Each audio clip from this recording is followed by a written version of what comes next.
Hello, Internet. Ryan Aaron here. here. Uh, I, that. wait, Well. wait. Are you going, or do you want me to? Well, this is kind of confusing with the names and the faces, and you know what. I'll just go. Make things simple. That way, production teams doesn't yell at me later. All right. Okay, back on track. Now you guys better shut your fucking mouths out there because I'm about to unleash the biblical plague the internet deserves. And you can stop me if you go to patreon.com/evacstation. evacstation. For less than the cost of expensive facial surgery, you can support our show. And I think we've done that one before. Well, if we have, then let us remind you again to go to patreon.com/evacstation to help us make this show better each and every episode. Thank you for listening, and enjoy the hell out of your out-of-body experience.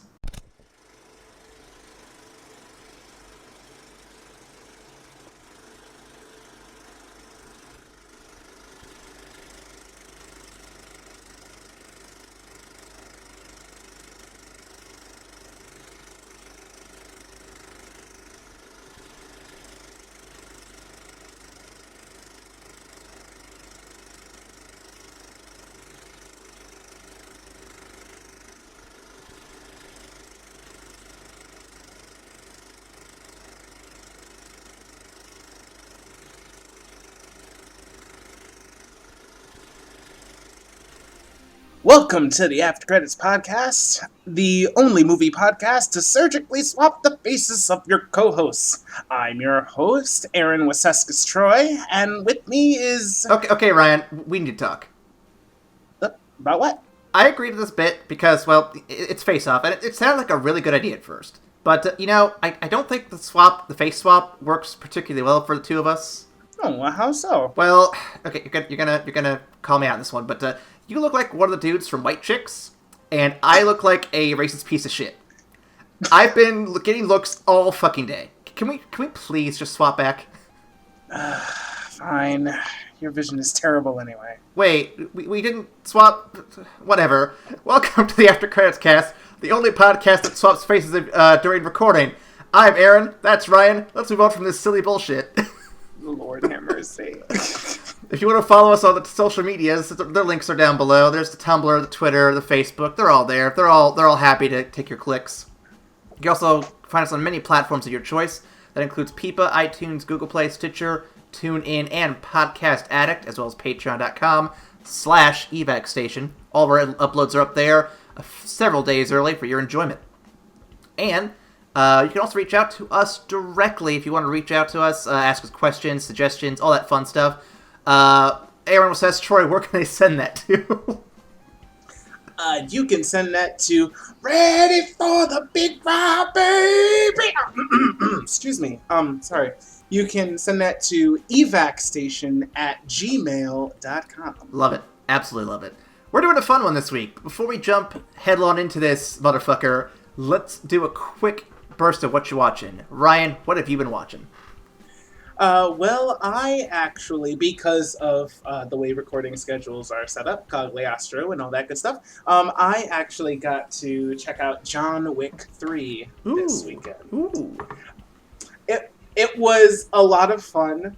I loved the action. I am a little disappointed in the story. Which is it's actually really sad because the story and the world building is what really makes the franchise really good, but I think it's starting to realize that it's kind of a cash cow at this point, and so it's like elongating itself so that they can do more movies, and I'm like, no, I hear that. You're losing the authenticity. You sold out, man. You sold out. Fantastic. The action scenes were still fantastic. Oh, yeah. Though. I've heard good things. I have not seen it. My dad actually stopped by earlier today, dropped off some boxes for moving, and told me he had just seen it. I didn't get to see any of the movies, actually. It's on my list. It's just something I haven't gotten to yet because, well, I missed the first one and didn't get to it at all yet, and the second one came out, I'm like, I'll get to it when I get to it. Now the third one's out, I'm like, I gotta get to this soon before they just have a whole, 20 of them lined up, you know? If you like brutal martial arts action. It's really, really good. And it will hook you with the really interesting setting that they also kind of piece out to you. So it's, like, honestly, the first two are fantastic, and the third is really good. But, yeah, you start to see signs of wear in the third one. And he made it sound like there's going to be a fourth one, which I'm like, I'm not doubting. That's why I'm so sad. They actually had the perfect out for the third movie. They literally had the perfect out, and they were like, nah, you know what, let's set up 4. And I'm like, damn it. What's funny, too, is that based on the premise I heard of the first one, I know about it loosely, but based on the premise, it felt like something that was like a one-and-done, like, very good one-off thing. And it was surprising for it to even get a sequel. And now it's like, oh, we're just going to keep milking this. And it's like, guys, you had a good thing. Just know when to quit. Know when to back down. Yeah, so the first one, you definitely could have ended right there. The second one, it was just cool because we wanted to see more of that world. And the second one, inherently left the tie for the third one. And that's like, okay, a trilogy is fine. We get more John Wick brutally hurting people. All right, that's fine. 3 is cool. And then it's just like, wait, guys, stop. Come back. Well, I'll give you a quick rundown of my week. So I didn't get a lot done. I had to watch this movie, I had to get some moving stuff done, and I also worked on some future stuff for the podcast, including new thumbnails and new scripts for the upcoming Star Wars season, which will be a lot of fun. Mm-hmm. I figured since I already have seen the movies, I can kind of get a pretty solid rundown of the scripts, and then just make up trivia and the discussion questions as I watch them. But at least getting the meaty stuff, the stuff that is cemented, I get that out of the way. So, but things that did get done this week, I did watch Flash Season 3. We finally got through all that.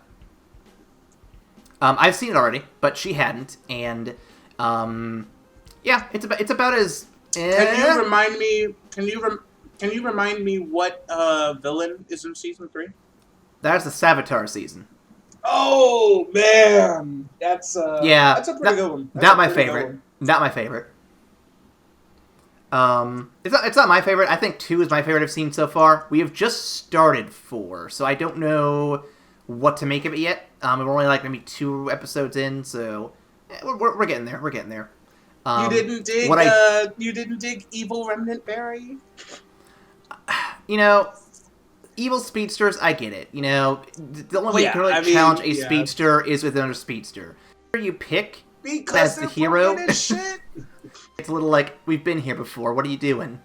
I mean, the thing that I liked about that is because like you really got to kind of get into Barry's darkness and like all the potential horrible shit that Barry could get up to simply on the fact that he's so caring and so like he puts his heart into everything. Like if you heard him enough times, you could see like the dark reflection of like the hero is a really interesting concept for me. And I think Grant Gustin getting to really go into that was really cool to see. Yeah, I'm not going to say his acting chops were underutilized. He did a really good job this whole season, but I think the whole fact that I grew up as a kid with the character Flash being the optimistic, happy-go-lucky character of the Justice League, seeing a completely dour season of the Flash just really didn't do it for me. Yeah.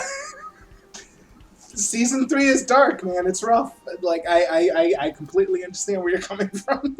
That said, though, I loved everything with Draco Malfoy's actor. I never remember his name, but he's just a joy to watch everything he's in. But the other thing I watched this week, real quick, because I have to mention it, I finished the manga, or at least up to what's currently in production, of the Kaguya-sama Love is War manga. Ooh! And I watched the first episode with Amanda because I thought she would enjoy it, and she actually did kind of get into it, so... Okay, alright. I won't spoil anything, but they go in some great directions.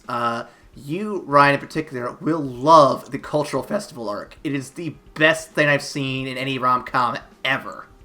Any rom-com. Shit. Okay. Yeah, it's that good. I'll be doing that by myself. Because Allegra is not really one for rom-coms. Like, she doesn't seek them out. I hear you. I hear you. You might change your tone on that one after you get a little bit into it, but I think it's definitely worth a look at the very least. So okay. give it a shot. Give it a I shot. will. And anyone else who's interested, please check it out again. Kaguya-sama Love Is War. Apparently, we're getting a live-action adaptation coming soon. Oh boy. I'm like, you guys are fucking hauling ass on this thing. Jesus. Speaking of hauling ass, why don't we move on over to the film of the week? What do you say? I'm so excited for this one. Indeed. Thank you for joining us for the final Rage in the Cage this year. And it is a good one. It is 1997's Face Off. Directed by John Woo and written by Mike Werb and Michael Collieri. I think I pronounced that right. Collieri? I don't know. Grossing $128 million worldwide, this film made about 1.5 times what it cost. Not a big box office draw, unfortunately, but hey, we're having fun. It also makes sense because they were doing a lot in this movie. Oh yeah, no, it was an expensive one by the looks of it. So, the film stars legends John Travolta and Nick Cage, who we will spend most of the time talking about, without question, along with the other cast: CCH Pounder, Colm Fiore, Harve Presnell, Dominique Swain, Gina Gershon, Alessandro Nivola, and Joan Allen. Notable awards also include Saturn Awards for the Best Director and Best Writer from the Academy of Sci-Fi and Horror, the MTV Movie Award for Best On-Screen Duo, you know who, an Audience Award for the Best Foreign Motion Picture at the Rembrandt Awards, and a Jury Grand Prize to John Woo from the Sweden Fantastic Film Fest. I love it. I 100% love this. Mm-hmm. And that is all I've got. Ryan, you have some fun facts for me? I do. And there's so much fun. We had to narrow it down because this whole thing is just a ball of laughs. It was really hard to pick these. It was really hard. But first off, Nicolas Cage and John Travolta spent 2 weeks together actually before filming to learn how to play each other. They decided on specific gestures and vocal cadences for each character that could be mimicked. This would have surprised me before we did this series because it's just Nick Cage. He's just gonna go out there and be ridiculous. But you know, as we like got more into his serious stuff and like we actually take a look at his acting method, you know, like I can really see where that time went. Like there are very specific things that happen in his acting and things that him and John also like play off of each other really, really well. So I 100% love this, and it really, really shows. Mm-hmm. Now, next up, the crew actually shot on Nicolas Cage's birthday. John Woo let Cage get emotionally charged up for a scene, and then surprised him with the birthday cake. Afterwards, Cage asked Woo not to do that again. And I really want to know what scene it was. I'd like more detail on that too. The IMDb did not provide more than that, but it sounds like a fun time. I really want to know because Cage does a lot of Cage does emotional gymnastics in this movie. So I would really love to know exactly which one that was. Let me see here. I have like a follow-up for that one, and this is just like something that I picked up from the GQ interview on YouTube. But Nicolas Cage's first day on set was actually the Hallelujah scene. It's when he's dressed up as a priest and he's walking past and he sees all of these people singing Handel's Messiah and he's just going nuts. And of course it's the first day of shooting, so no one really knows what to expect. And after they finish the first take, you know, John Woo says, "Okay, so we're doing that type of acting. All right, that's cool. We can go with it." So it's always fun. It's always fun when Nick Cage is on set. I feel like John's hands off the reins for this one. It's like, listen, you guys seem to really have an idea what you want to do. I'm just going to tell you what needs to happen, and you just do it the way you think is best. That's what it feels like, at least. Well, I feel like it also I feel like it really matched John Woo's style, and he actually goes into that in his interview, how he studied up on some of the previous works of John Woo, so he could really get a feel of like where the edge was and what kind of acting he could do. And he noted that John Woo is a really operatic director and really like puts a lot of elements of the opera into his films. So he says, okay, so I can really play off of that and have a ball with it. So I feel like they actually bounced off of each other really, really well and pushed each other to different extremes. Absolutely, But absolutely. we'll save that for the discussion. Mm-hmm. I have more facts. Next up, Nicolas Cage didn't actually want to see the grotesque face makeup. So John Woo hid all reflective surfaces on set, which I could see as a kind of a kind of method, like where Caster never sees the fact that his fucking face is cut off, or at least until he's like watching the film, like while he's high on painkillers and waiting for the doctor to get there. Yep, that was me. So, I mean, just getting into the mindset of I can't see my face, but holy shit, they cut my face off. I could see that. So it's really, really cool. Last fun fact, the first real-life face transplant was accomplished in 2012 on Richard Norris, who accidentally shot himself in the face with a shotgun the same year the movie came out. What? Okay, can I ask a question? Please. How does one accidentally shoot themselves in the face with a shotgun? Like, what circumstances allow that to happen? My guess is it was something to do with cleaning, like either cleaning the shotgun, or like setting the shotgun down, like, and just a complete lack of firearm discipline and safety in any event. Yeah. I'm just imagining the one episode where Homer Simpson is like pointing his gun and looking into the barrel, and it's like, I just imagine that's what happened.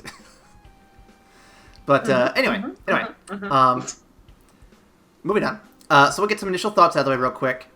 So I've seen many references to this movie, the facial expressions, the online jokes and memes and everything, but I had never actually seen the film until 2 years ago, I think? 2 years ago? And I saw it for my birthday, because I wanted to see this. I'd heard so much about it. It sounds like the most weird-ass thing ever. And it was a blast to watch. It was with a buddy and the fiance. Great time. Seeing it again here, it's not as bombastically fun as it was last time. It was still a great movie. It was still fun to watch. But I think it's definitely a movie I enjoyed more because I had other people to riff on it with me and all that. So, I don't know. That's just my personal take. That makes sense. Nah, I can see that.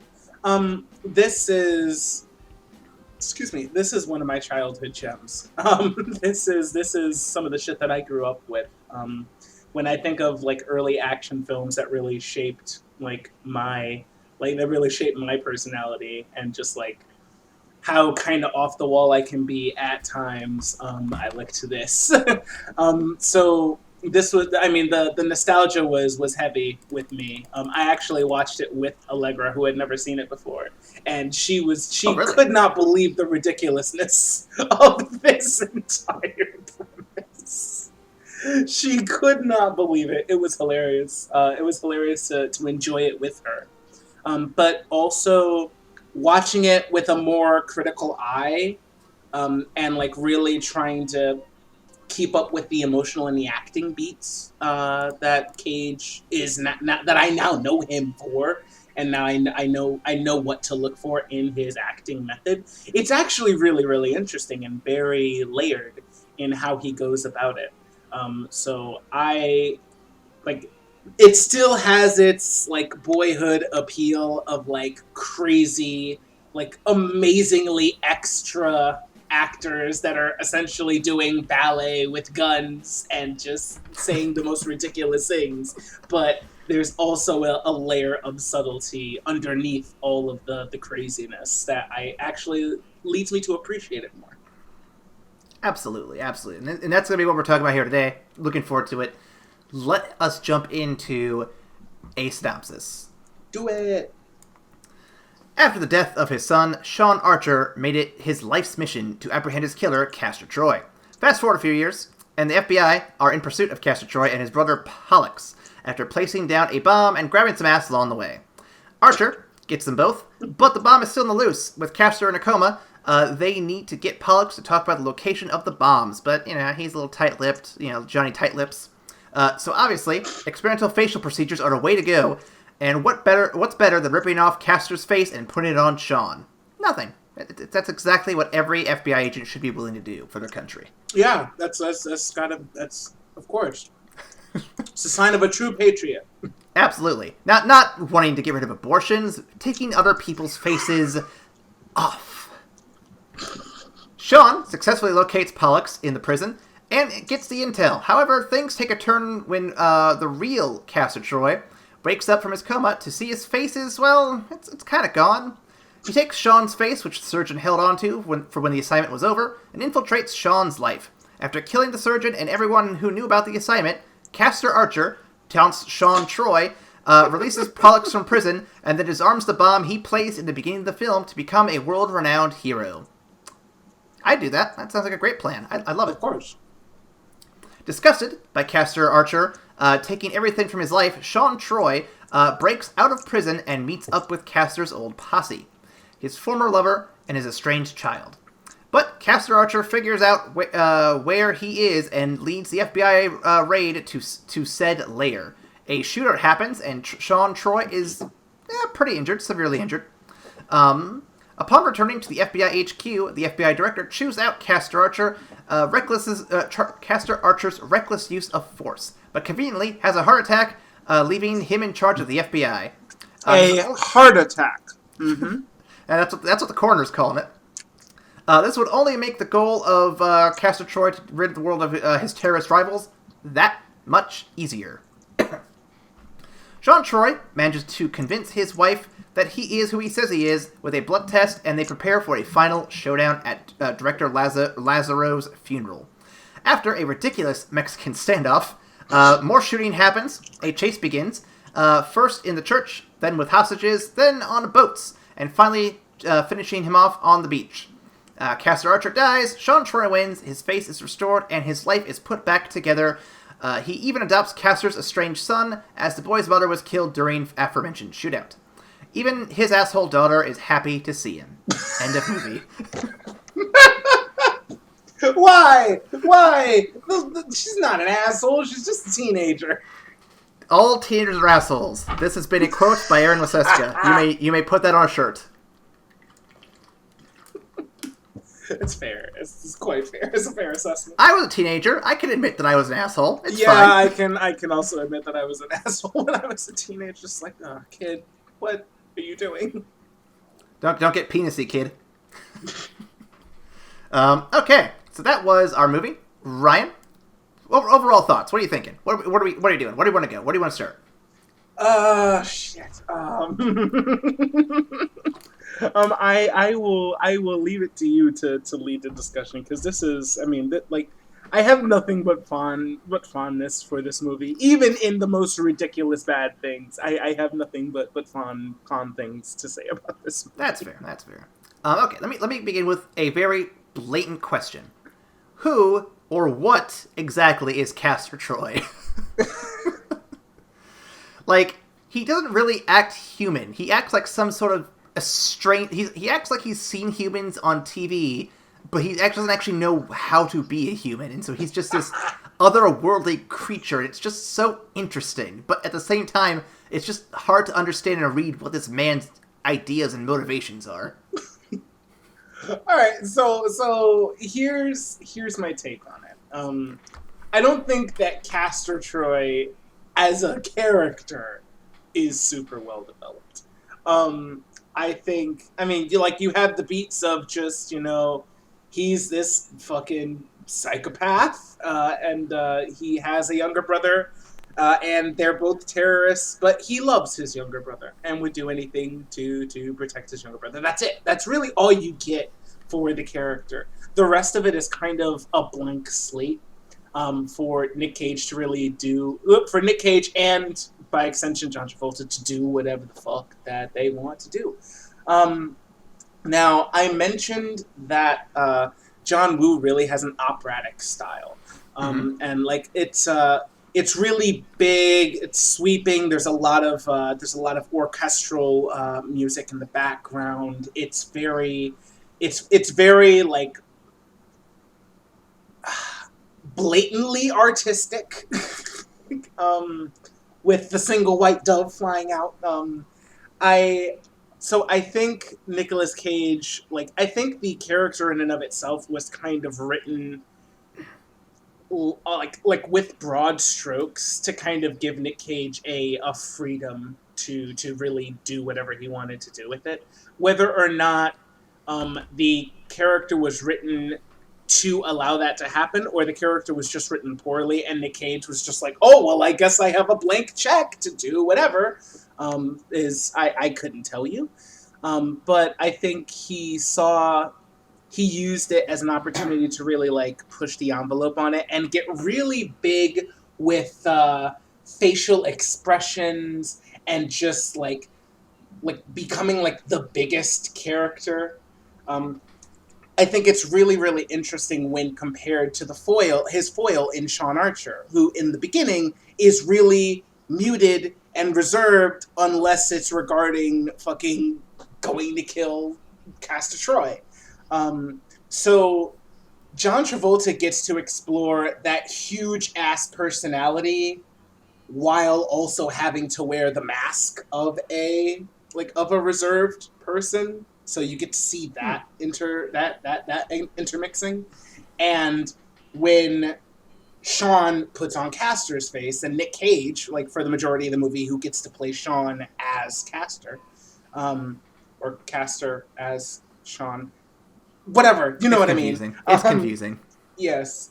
But he gets to be a reserved person who has to act really big. At the same time, while wearing the face of the man who killed his son. So he's already having like really big emotions, and he kind of has to let that out, and he's really tightly like controlled, so he doesn't really get to do that often. And when it comes out, it's big and it's weird, and I like that. It's almost like a really interesting acting exercise where like the most ridiculous premises are stacked on top of each other, and these guys just get to go nuts with it. So I think that's what Castor Troy is. I think it's a really fun acting experiment, and to take a kind of two-dimensional villain and just make him larger than life. I think you hit the nail on the head pretty good. I just can't imagine. Like what you say there, it definitely sounds like an acting exercise you'd see like an improv class. Like people act out a scene, and then the next round of doing the scene, you act at each other's roles, but still your character or something like that. Mm-hmm. And it's just a really interesting way to do it, and it's handled pretty well here. And we'll get deeper into that here in a minute. But for me, I think Castor Troy, and this is gonna sound very philosophical here, but give me a minute. All right. I think he is an embodiment of chaos. Because he kind of is. He has no regard for anyone around him. He'll kill people, he'll kill children, he'll kill women, he'll do everything. He has no regard for boundaries. He is this destructive entity beyond means. I'm not going to compare him to Joker, because I think Joker and Batman's dynamic is very different in very nuanced ways. Yeah. But it's very similar by a big stretch. The only reason that it's different here, I think, is because the line between the two, him and Archer, it gets blurred when they do swap. Because then you have this chaotic entity, there we go, entering into this orderly world of Sean Archer and just slowly unraveling it. Meanwhile, you have Archer, who is in this chaotic world of Troy's, and just trying to pull himself together to be able to get through it and navigate it all. And it's a very interesting dynamic the two of them have, and I actually really like how it's played out here. I like that a lot. And I think the biggest nod to your interpretation is when he gets to the penthouse with all the fucking drug dealers and whatnot, and he gets high on mescaline for the first time, like Mm-hmm. ever. Which I think is hilarious to consider straight-laced cop Sean Archer, like in this ridiculously stressful and like psychotic, like psychologically challenging situation to say, "Oh yeah, let's also take mescaline for the first time. That'll be fun." um, but seeing him like almost come apart in the waters that Castor Troy like normally swims in, and he's just kind of like trying to hold himself together in the midst of all of this chaos. I think it speaks exactly to what you were just getting to. So I really like that. Mm-hmm. Mm-hmm. Speaking of Sean Archer, I do have a question. What is the meaning behind that hand gesture, or is it just a tick that he has? I like, in all honesty, I think it was just it's just a familial gesture that he has with his family, just a kind of like a non-verbal thing that they do, that conveys affection. Allegra hated it. She was like, "Germs, ew, what the fuck are you doing?" Got your finger in my mouth. What are you doing? I think after we saw this movie the first time, Amanda and I did that to each other for about a week, and then we got tired of doing it.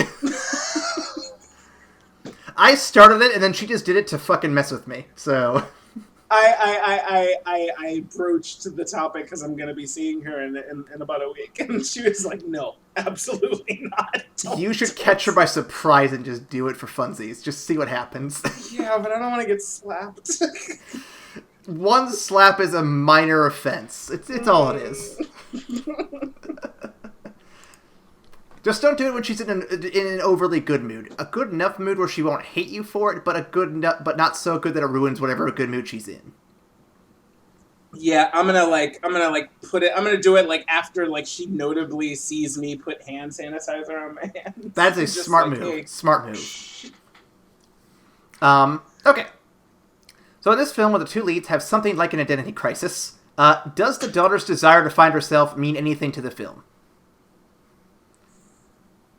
Because she's kind of going through the teenage like years of like trying to discover who she is, changing her wardrobe, changing her attitude, her persona, and then you have her dad going through this like, "Oh, I'm Castor Troy, no, I'm Sean Archer. Who the fuck am I? No."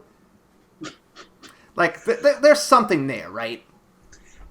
I think there is. I think it. I think the stories parallel each other in very minor ways. I think like if they had done more with the daughter, mm-hmm.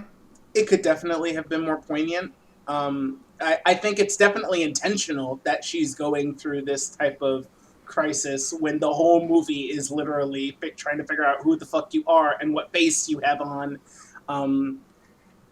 I think it could also say something more that, she starts getting like actually like good advice from fucking Castor Troy, who's masquerading as her father, as opposed to Sean Archer, who is her actual dad, but just isn't paying attention. So it's interesting that he was able to kind of cut through all the bullshit that she was going through when he's like, "You haven't been the same since Mike died. And you're you're trying out new things, being a different person every week, trying to mask the pain." And it was like a really insightful thing, even though he's the guy who killed her brother. And has just been there for a week simply to fuck with Sean Archer. Mm-hmm. So I liked that dichotomy. And I think there's definitely more that could have been done there. But it was already a damn near 2.5 hour movie. It's a pretty long movie. It's a pretty long movie. I forgive them for not fleshing out her storyline more, because there was a lot that this movie had to do. And that was just an extra thing that they wanted to tack on. It's interesting, but if you were going to do something like that, then you should have done more with it, in my opinion. Actually, so her her struggles that aren't covered well enough. I don't think. I think they definitely could have dived in more to it, but they would need to divert some stuff from the main plot, and you can't. There's too much. But her story and the story of the main characters, I think it ties really well into the concept we discussed. I think it was literally just last week or the week ago or 2 weeks ago, maybe. It depends when that episode came out. When we discussed the idea of personas within the personas within the main characters, because I'm gonna dive into a bit of a bullshit here. Give me a minute. So, according to Encyclopedia Britannica, I'm gonna read this real quick. Persona, in psychology, is the personality that an individual projects onto to others as differentiated from the authentic self. The term was coined by Swiss psychiatrist Carl Jung and is derived from the Latin persona, meaning referring to masks worn by mimes and such. This film kind of takes that to a literal extreme almost, with the characters having to don the personas of their counter opposites and literally wear their face as masks to get through these new worlds of theirs. And it's just a very interesting way to jab at that psychological concept. You know what I mean? Yeah, I feel you. And this is, of course, coming from the guy who loves the Persona games, which also dive into this a lot. So that clicked with me in a way that I don't think other films do quite as well or as like on the nose. So I don't know. I like it a lot. Yeah, I mean, this movie, you can just write it off as ridiculous 90s action with the most silly ass premise ever, and just a lot of guns and explosions and boats. Like that's all there. But there's also really like interesting things, story wise and acting wise, that they're actually doing if you just give it a chance and actually like dig a little deeper into it. So yes, I love it, and I agree with what you're saying there about personas. So I asked this question on the list, and we don't have to cover it in too much. I asked about Gulf War syndrome because I've never heard of the term before. I looked it up actually, and I'm going to do a little more reading here real quick. Gulf War syndrome, for those who are not aware, a medical condition affecting many veterans of the 1991 Gulf War, obviously, causing fatigue, chronic headaches, and skin and respiratory disorders. Its origin is uncertain, though it has been attributed to exposure to a combination of pesticides, vaccines, and other chemicals. So, not very pleasant. Not pleasant at all. Not pleasant at all. Yeah. Okay, moving on. While it was written this way, how lucky is it for both Sean and Archer that they're the same race to make the face swap both possible and believable to deceive the world around them? Oh, it's not. It's not luck. That's how the screenwriters wrote. No, I didn't even say that. While it was written this way, if this was like the actual scenario, like it's pretty damn lucky because like one of them could have been like a shade darker, shade lighter, Asian, whatever, and it would have thrown the whole thing off. Yeah, you are 100% correct. Yes, like that's definitely one of the contrivances of the movie that the movie makes, is like to make this ridiculous premise even slightly believable. Because like as my like Allegra was watching it and she was flipping out when he said, "Well, your blood types don't match, but they won't know that." And she's like, "How are you transplanting something from one body that runs on an entirely different blood type to another body? What is this? This sounds like the most..." I'm like, I wrote something similar to that down too, where it's like, how are these guys not going to get infected? Because let me see, where's that? Here it is. Shouldn't they cut the hair after the mask goes on to reduce possible infections? Yeah, she also got into that too. She's like, this is the most unsanitary thing I have ever seen. Like, his face is literally cut off and bleeding through bandages, and they're just like, snip, snip, snip, snip, snip. Like he's like she's fucking Vidal Sassoon or some shit. I'm like, what are you doing? It was hilarious. Yeah. Here's the thing. It's a lot like the science in The Flash. It's not 100% accurate by any means, and in this particular scenario, it's exaggerated to no ends. And so, stuff like this is going to definitely not be true to science in real life. You will not be cutting anyone's hair with their face removed. You will not be swapping faces if the blood types don't match. But, for the sake of having a fun story, we had to do it this way. Yeah, and it's weird. Also, I'm sorry, go ahead. And it's weird that their blood types don't match to make the facial swap happen like in a more realistic way, because that blood type differential is what gives him the ability to prove who he is. It's ridiculous. Like, you need one to do the other, but you can't have both. Yeah, like that's literally a crux of the movie. It's just like, well, our blood types don't match, so that's the only way I can actually like let my wife, who is a doctor, like give her proof that I am actually who I say I am. But if you swap body test, okay, so that's gonna start at a brand new audio track, and I am very sorry. So you were saying before you were rudely interrupted by your computer. Fuck, what was I saying? We were talking about the sanitation problems of this surgery and how I said that it's unrealistic, and but you need those plot contrivances of the blood type differentials and whatnot to make the stuff happen. So they go back and forth on whether it works or not. You know. Yeah, it's almost a little self-defeating. At the same time, it's like it is a contrivance of the movie to say like, well, we can't have the whole third act without this because it's literally the only thing that he can use to prove that he is who he says he is. But at the same time, I forget what blood type Sean is. It's O negative, isn't it? I think so, because I think Castor is AB. Right, I know Castor's AB. I think Sean is O negative. If O negative is like the universal donor, then it makes semi-sense. It almost makes sense. But if it's not, then oh dear God, what are we doing?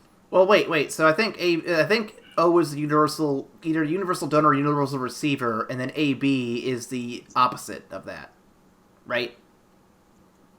Oh shit. Okay, we're gonna look this up real quick because I need science here. Okay, universal blood type. Let's see. The universal blood type is O negative. Donors with O negative have the unique power to help anyone in need of blood, regardless of other types. So that's that one. And here's blood types explained. Let's see what it says about AB, because I actually don't know very well. This is the part of the podcast where we learn about things. Hang on a second, everybody. Let's see. So AB negative. Let's see. Let's look. AB negative, less than 1% of the population have AB negative blood, making it the least common blood type among Americans. It's just AB, though. I don't think it's AB negative. Let's see. Patients with AB negative blood type can receive blood cells from all negative blood types. AB positive. AB positive blood type is known as a universal recipient. Yep, that's what I was looking for. So AB positive, if that's what he is, he can receive from anybody, and O can give to anybody. So yeah, so they specifically did that so that it would make a modicum of sense. Okay, they actually thought a bit ahead on that. Though in that case, though, I feel like Sean's face that he receives would not function super well because, again, he's receiving the one that he probably shouldn't be getting. He's not the universal receiver; he's just a universal donor. Which would make sense why he's always looks like he's in pain when he's like slapping his face and freaking out and stuff. Don't think about it too long. Don't think about it too hard. No, I'm saying like there's moments in the prison and everything where he looks like he's like trying to scratch the face off or at least like scratching at it or something like that, like it's uncomfortable. And I think if that's what they're going for, that works kind of not in a way that you'd catch right away, but once you read that up and look at it, it's like that actually kind of fits. I don't know. I feel like if it was actually like what you call it? He'd actually be sick. But it would be like transplant rejection, just like necrosis, and just like it'd be bad news. If they had put some effort into making his face look like it was falling off or rotting or like just not looking good by the end of it, that actually would have gone a little bit further to prove that. But what we got is fine, I think, for what we're doing. It's an action film. At the end of the day, it was a 1997 action film, and like it was a 1997 action film with operatic overtones that nobody really caught, and everybody just really wanted to see Nick Cage and John Travolta be ridiculous and shoot at each other. Mm-hmm. Where am I at here now? Let's see. Going on to the convenience of their blood types and whatnot. Why were there no restraints on Castor Troy when he was in a coma? I get it. He was in a coma.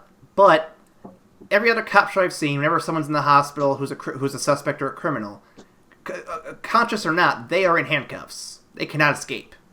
What happened? Who dropped the ball in this one? I need to know. The screenwriter. That's again. It's a contrivance of the movie because if he wakes up in the middle of the night and he's restrained, he's stuck. He's not gonna do shit. Yep. But if he gets up and he's free, and they're just like, well, we're not gonna put handcuffs on him. He's in a fucking coma. Yeah, no, like that was bad policing right there. That was real bad policing. I wanted to see. There's a series I watch on YouTube called Pitch Meeting where they go over a film, but they like pitch it as if they're like gonna make the film, but they leave in all the goofy bullshit that doesn't work after the fact. And I kind of want to see him do this movie because I think it'd be kind of fun to see what kind of dumb jokes they make out of this. But I think that'd be like one of them. Yeah, I would love to see that too. Yeah. Wait a minute. How come Castor Troy's able to go and find Sean Archer if he's going to be restrained? Oh, that's no problem. He's not going to be restrained at all. What? But shouldn't the cops be keeping an eye on him? Nah, that's fine. They got other things to do. Oh, okay then. Let's see. So let's get to the core of the discussion here.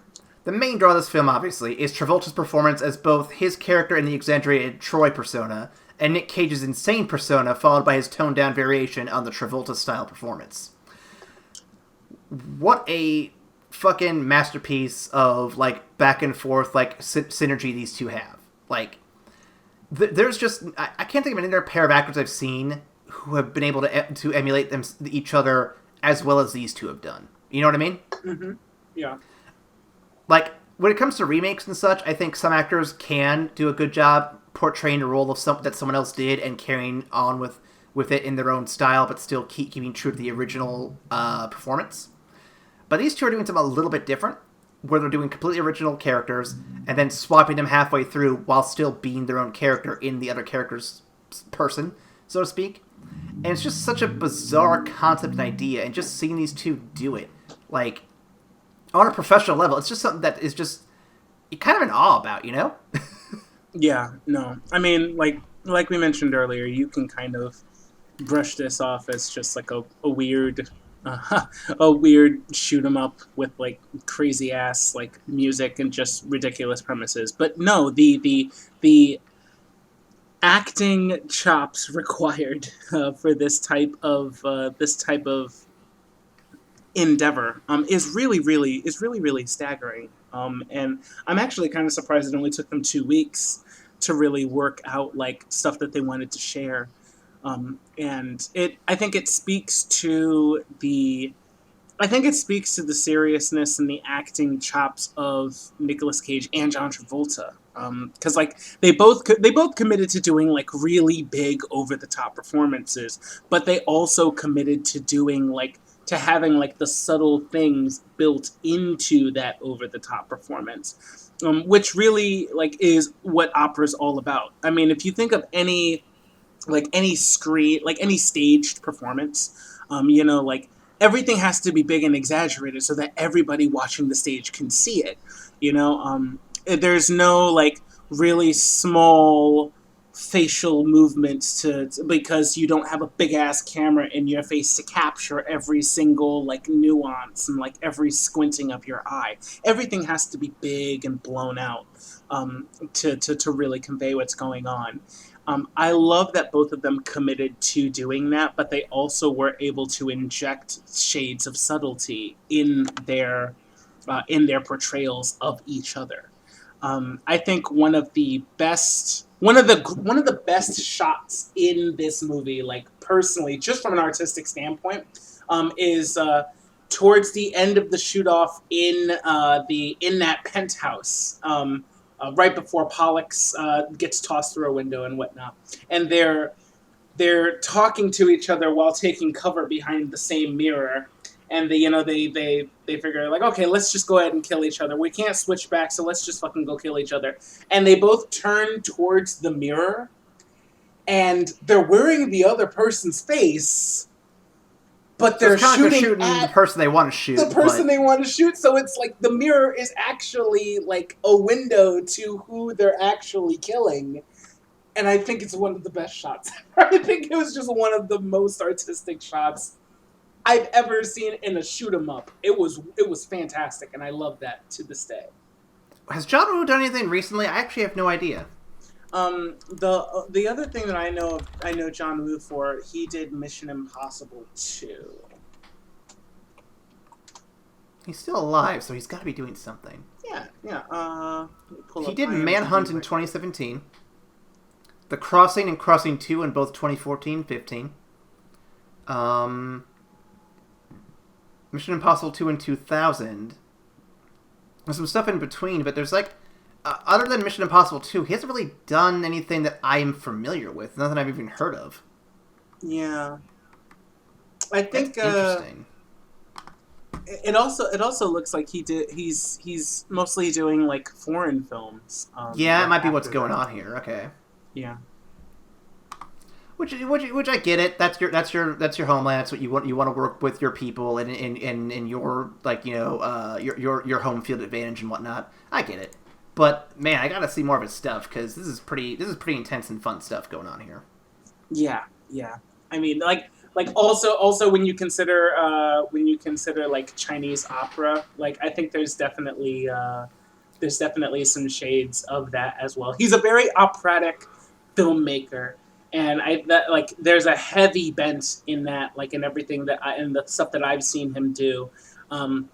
It makes sense that he got his start with the Shaw Brothers Studio, which is a China-based studio, and doing movies like that for them, and then actually getting a shot at making some big name American films, and then going back. I think that makes sense because I don't think Mission Impossible 2 was amazingly well received. It was a very big departure from the original one, and I personally love it. I mean, I love the Mission Impossible series, but I loved 2. It was just a very different take from 1. Between 1 and 3, Mission Impossible 2 is a very different thing. I've heard from a lot of people on podcasts that they weren't a big fan of 2. A lot of people say it's probably their least favorite one, and I understand that. It's kind of like certain movies in your franchise that just do something radically different, like Iron Man 3, for example. A lot of people don't like Iron Man 3 because it does do a lot of things that are different from the rest of the MCU, and the MCU kind of course corrects back to what its usual stuff is not long afterward. Yeah. And I personally like Iron Man 3. I think it's a great film. Same with Lost World Jurassic Park. It does some different stuff. It gets a little darker and does some weird stuff, but it's still probably my favorite one of the bunch. So I feel like it's not so much that I'm trying to go against the popular decision of hating it, but just I kind of see what these films doing different things are trying to do. Yeah. And in the cases where it works, like the ones we just mentioned, I think that they are definitely worth a look, especially because, come on, guys. I mean, do you want to see the same popcorn movie action stuff that you see in every film, or do you want to see something that's challenging and different? I'm always for the different stuff myself. I mean, there are a lot of people that are going to say it's bad because it's different. Yep. Tokyo Drift is a good example. Tokyo is a great example. There's also the things that are different and bad. Hey now, I like Tokyo Drift. Man. I think it's part of my...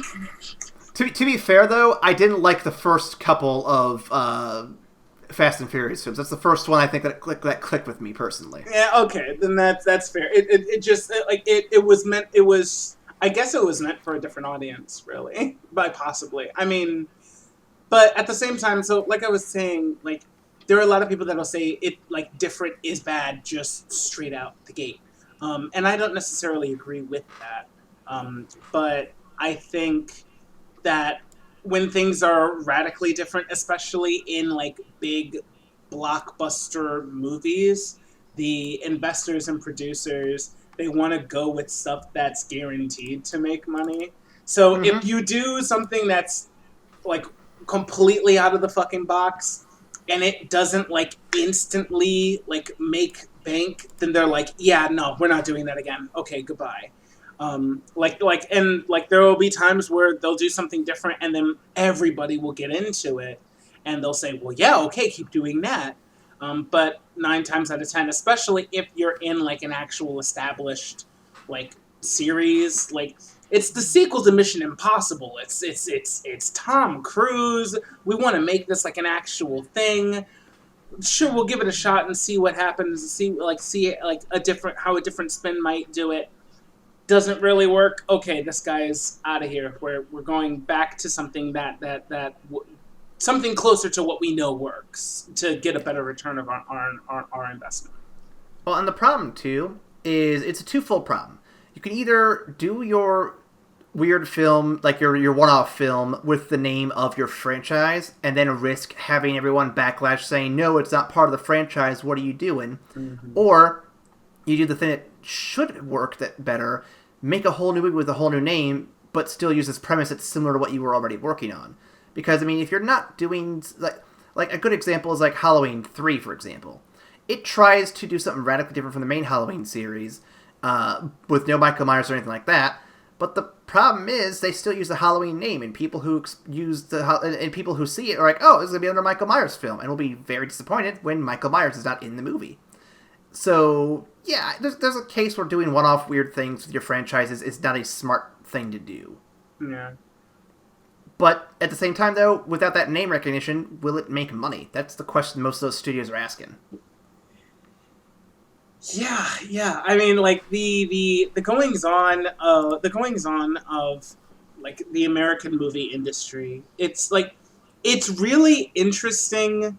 Like it would be really interesting simply from like without all of like the slime and the backroom underhanded like politicking that goes on in Hollywood. Like it, like even in a perfect world with all of that stuff, like the decisions on what movies get made and what movies don't is very interesting because there's a lot of shit to consider. And like like you get people that are tired of the same movies like all the fucking time, but at the same time movies take a lot of money to produce and people aren't gonna put up these millions and millions of dollars unless they know they're gonna get a good return on their investment. So we kind of have to, like, most people are gonna want to stick with the shit that they know works so that they can at least make some money on it.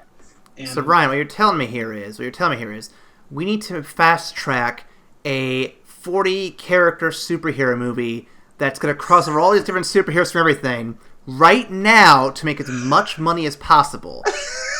As fast as possible. It can't possibly backfire. It can't. No, it can't. By the way, how's that new job at DC going? How's that? Great. We just signed on for like fucking what's the one guy? Darkseid and his army against some other fuckers. I don't know. I didn't pay attention to that meeting. That's like all Zack Snyder's job. Yeah. Well, it sounds like good ideas. Good ideas. Surely this one will actually work. Yep. Full of bug people and inappropriate references. It'll be great. God damn it. I like how we did that theme month like ages ago, and we're still harping on that. Because it's still bad. It's still relevant. It's still a big deal. Okay. Getting way off track here. So, Ryan, back to this movie here. One or two final questions here. If you did design a maximum security prison, how would you design it, and what would be your method for keeping people from escaping? Here's my thing. Yeah. Underground prison. Deep as possible without, getting, so deep that you can't, like, fucking get stuff to the prison for, like, food and shit. Get it as deep as possible. So that way, they aren't, gonna be able to, like, escape easily in terms of, like, oh, hey, I can just, like, walk out, I can just swim out of here. No, you gotta tunnel out of this shit. If you're miles under the Earth's surface, you ain't getting out anytime soon. Yeah, that's pretty damn good. That is pretty damn good. Mm-hmm. I think, like, in all honesty, now if we're going with the fantastical route, the micro prison is the perfect prison. Straight up, it's just straight up the perfect prison because it's got like it takes up damn near no resources, and like it takes up damn near no resources, It runs on it runs like it takes up no space, and like you can build all of these crazy ass security systems into it, and even if somebody's big and bad enough to get out of it, there's still a fucking ant when they get out. So I'm like, come on, B, go back inside, go back in the box. Go back and we'll let you out when you're ready. Last question. So the film takes place in it takes place in 2002. It was made in 1997. And the technology to do anything like what we see here with the face swap does not exist until 2012. With that in mind, just how unbelievable is this process that these two undergo in the film? It's pretty fucking unbelievable. The central conceit of the movie with this face swap requires like the strongest suspension of disbelief I have ever seen. And I love it. I 100% love it. But, you know, looking at it as a near 30-year-old guy, I'm like, yeah, you guys are asking a lot of the audience to be like, sure, this works. Like, you know what? Fuck it. I just want to see Nick Cage acting like John Travolta and John Travolta acting like Nick Cage. I will go with you. I mean, I think they do so much work to try and make it seem believable, but at the same time, it's kind of self-defeating because the entire purpose is just like the most ridiculous shit ever. I think of when they get to the doctor is describing the procedure before we like really get to like what it actually is, and he's like, this is a state-of-the-art morphogenetic template. The inside is modeled on your skull. The outside is exactly like Castor's. Then we fit his face on top. So what it sounded like was that there was going to be like a mask essentially affixed to your skull so that it fit your skull, but then the outside would fit Castor's skull so that the fucking face would fit correctly. And then after all of that and all of this scientific mumbo jumbo to make you actually buy into it, all they used that state-of-the-art morphogenetic template was to suck dude's face off and put it on the other guy just straight away. I'm like, wow. Gotta love that technobabble just to try to oversell the concept. You completely went against what the fuck you just said. And everybody's just like, no, if we throw enough big words at them, and we have Colm Fiore do it, because he's boss, if you just have him say enough smart words, they'll be like, yeah, alright, cool, I'm with you. Well. We're putting his face on the other guy. It's cool. Well, if you all out there want to quadrilaterate with us and maybe even send us some metachlorians, the best way to conversationate with us is to go to Facebook, Tumblr, or Twitter, or you can what's the word I'm thinking of? Oh yeah, you can ascend your message to Ryan. What's the place they can send their message to? You can send that message to state-of-the-art morphogenetic template at excuse me, sorry. You can send that to evacstation at gmail.com. Technobabble. Okay, so let's go to the final segment here, which is where we rank the film from platinum to shit and all the colors in between. Ryan, I think I know where you want to put this, but I'll let you go ahead and throw it out there. What do you got? You know what? I love that you say that because it infers that you know what I'm thinking before I do, because we always get to this part and I'm like, man, shit, what am I going to put it on? And you're always usually right. I love this movie. I love this movie. This is it's near and dear to my heart. Because I saw it when I was a child, and I've loved it all the time. I can also really appreciate the more subtle things that they're doing with it. That being said, it does require you to suspend your belief super hard. So, I'm going to give this a gold, because at the end of the day, it's a lot of fun. It's a lot of ridiculous shoot-'em-up action with two really like crazy actors that are just having a blast, and they're doing really subtle stuff. So if you can just let them go with the premise, you're gonna have a grand old time. Yep, I'm gonna concur with that as well. I definitely think that this is probably a fun movie to watch with friends, and definitely a fun movie just to kind of sit back and just enjoy the action. But if you really want to dig deep into some of the stuff they're doing, there's actually some clever ideas happening here that, if you're actually looking for them, will just push the enjoyment of the film to another level. So definitely worth checking out.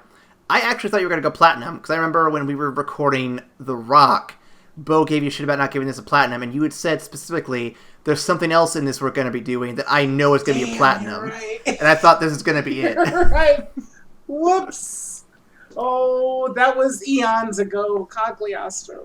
I'm a liar. To be fair, though, Leaving Las Vegas did steal the platinum rank from you, I think. Yeah. No, you're right. Yeah, because I already gave the platinum to Leaving Las Vegas. So I had assumed the whole time this was going to be it, and then when you gave it to Las Vegas, I'm like, oh, he'll give 2 instead then. Okay, that'll be interesting. Damn. Yeah, I'm sorry. Yeah. I mean, I'm not sorry. I planned this the whole time. I was leading you to believe that it would obviously be my childhood favorite movie, but in fact, it was the Oscar winner because it was amazing. Indeed. Gotta give it to those Oscar winners, because the Academy always knows what they're talking about and has never, ever, ever been wrong about any decision they've ever, ever made. Ever. Yes, and all of their decisions are based 100% by the artistic impact of the film. It has nothing to do with political standpoints or anything like that, or backroom politicking or anything. And they, by all means, don't support abortion, because that's I hear it's a bad. You don't please don't listen to that. That's not true. You should free choice, everybody, free choice. Anyway, that is our chat for the week. Thank you for joining us. Next week, Ryan, I think we're going to get into some spooky shit. More spooky shit. Alright, fine. Fucking fine. Starting next week, we'll be taking our faces off to put some masks on and enjoy this year's Terror Time, which is all zombie-themed. I'm excited. Yay. Allegra's excited too. She's going to be watching all of this with me. Hey, if she wants to partake in these episodes, I would be happy to have some more voices on here. She's shy, but I will pitch it to her. Hey, if it's something she's passionate about, I think she'll be able to open up more. At least that's my theory. So, I'll ask. I'll straight up ask. Yeah. And then after we do our round of zombie films, tune in November. Do I have a schedule up for that? I know it's the first week in November. I don't remember what day it is, but the first week in November begins our journey to a galaxy far, far away to round out the year of 2019. It'll be a good year. It'll be a good year. It will be a good year. So thank you for joining us, and we'll see you next time after the credits. Bye.